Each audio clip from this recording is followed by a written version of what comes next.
guys, Leonix here. I'm joined by the magnificent Chaox. He has graced us with his presence, but we'll start off with our first question. What do you feel right now watching your first team go through that with the Unicorns of Love? One part of me is a player, or a former player, and soon to be a player, but the other part of me is just like, I just love esports. So obviously I'm always cheering for like the underdog because I like that, and I love watching good games. And I think both games were very well played by Unicorns of Love. Like the jungle picks were really insane. And I really did not expect Bjergsen to actually lose. I think like that was crazy. So yeah, they just played really well. What did you think about his Azir pick and his picks in the beginning of the first game? I actually just got here. I didn't get to see the very start of the first game, but I thought the Azir pick was strong. They had a really nice like front line, back line, pokey, heal up like thing going on, but it didn't work out. Like the engages were just in favor of Unicorns of Love, and they just showed like they were just a better team. I know that Santorin's very new to the TSM atmosphere, and Amazing had just left, and this is actually his first tournament with TSM. What do you think how he's melded with the team? I think he's melding pretty well. There may be a little bit of land jitters right now, but I watch Bjergsen stream sometimes, and when they duel or when I play against them in solo queue, it's just a nightmare. So they definitely have the jungle mid duel right now. They're just like figuring it out still, like at a competitive level, like on stage. But in solo queue, they're really terrifying. So I think he's doing fine. Speaking of solo queue, I know that Riot has updated the map, and obviously the jungle changes coming up for Season 5. What are your thoughts on the map and the jungle presence? Does it change anything for you in the bot lane?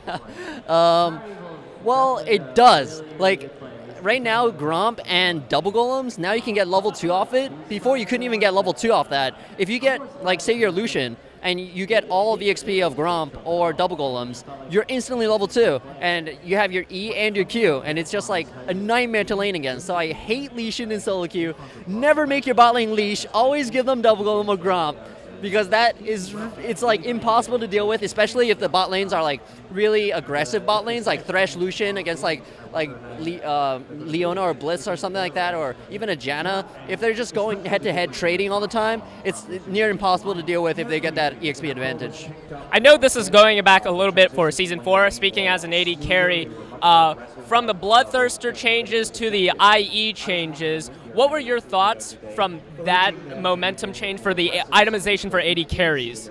I think BT was just like an incredibly powerful item. Like 100 AD, like 3,200 gold. Like this is what we're talking about, and 20% lifesteal. I think that was what it was, and pretty much it pushed AD carries that had AD scaling, like Graves, like Lucian, over the edge, because they would like IE just couldn't actually battle that during like when they bought the item. Like that 600 gold difference was like snowballed completely off like the first dragon, off the first tower, and then by the time you get your IE Zeal, they have like their IE as well, and it's just like, okay, crap, like it doesn't really matter I'm playing Tristana, this Lucian is still gonna like kill me in 2 shots.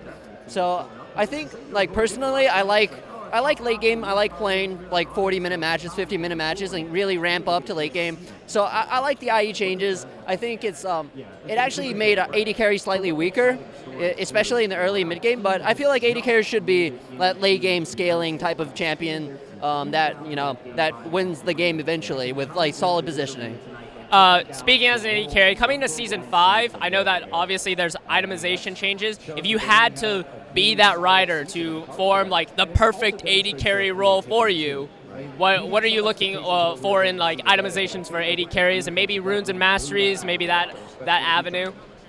I'd want to see like things that reward skill in the bot lane. Like I don't want brainless, like like I'm just stronger because of X, because I got Y. Like I don't know how they would implement more skill. I think they're doing a good job already with how it really takes a lot of coordination between the AD carry and support to trade properly right now, and that coordination is like I feel like it's much more heavily or is much more important now than compared to Season 2 or Season 1.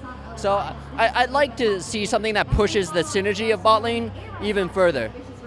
I know back in Season 2, Season 3 even, you're known for kind of like the ability caster AD carries, like the Corki. Does it kind of make you want to participate back in the pro scene by seeing like these champions rising back into the meta?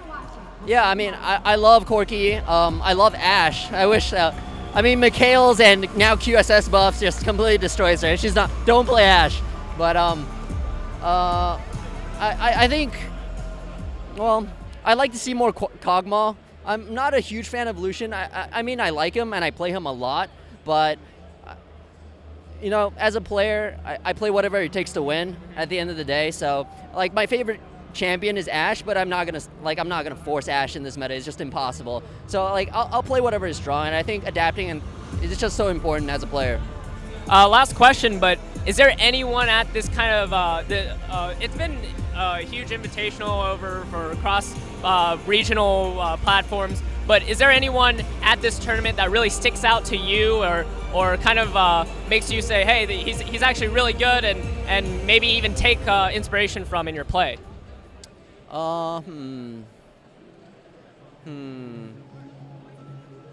Man, I don't know yet because I haven't seen everyone, but I was really impressed with Kiki's. Like, I was really impressed, like, with what he brought to the team. Like, instantly, it's the new meta. You know, it's a new jungle. He's already figured out so much. Like, if he didn't play TF, how many months? Like, or would it ever, like, actually be played in a competitive setting? So I think, like, he brought so much strategy, so much innovation, and I really look up to that. I know I lied a little bit, but actually, my last question, okay. You posted on Twitter that you are no longer a free agent. Yeah.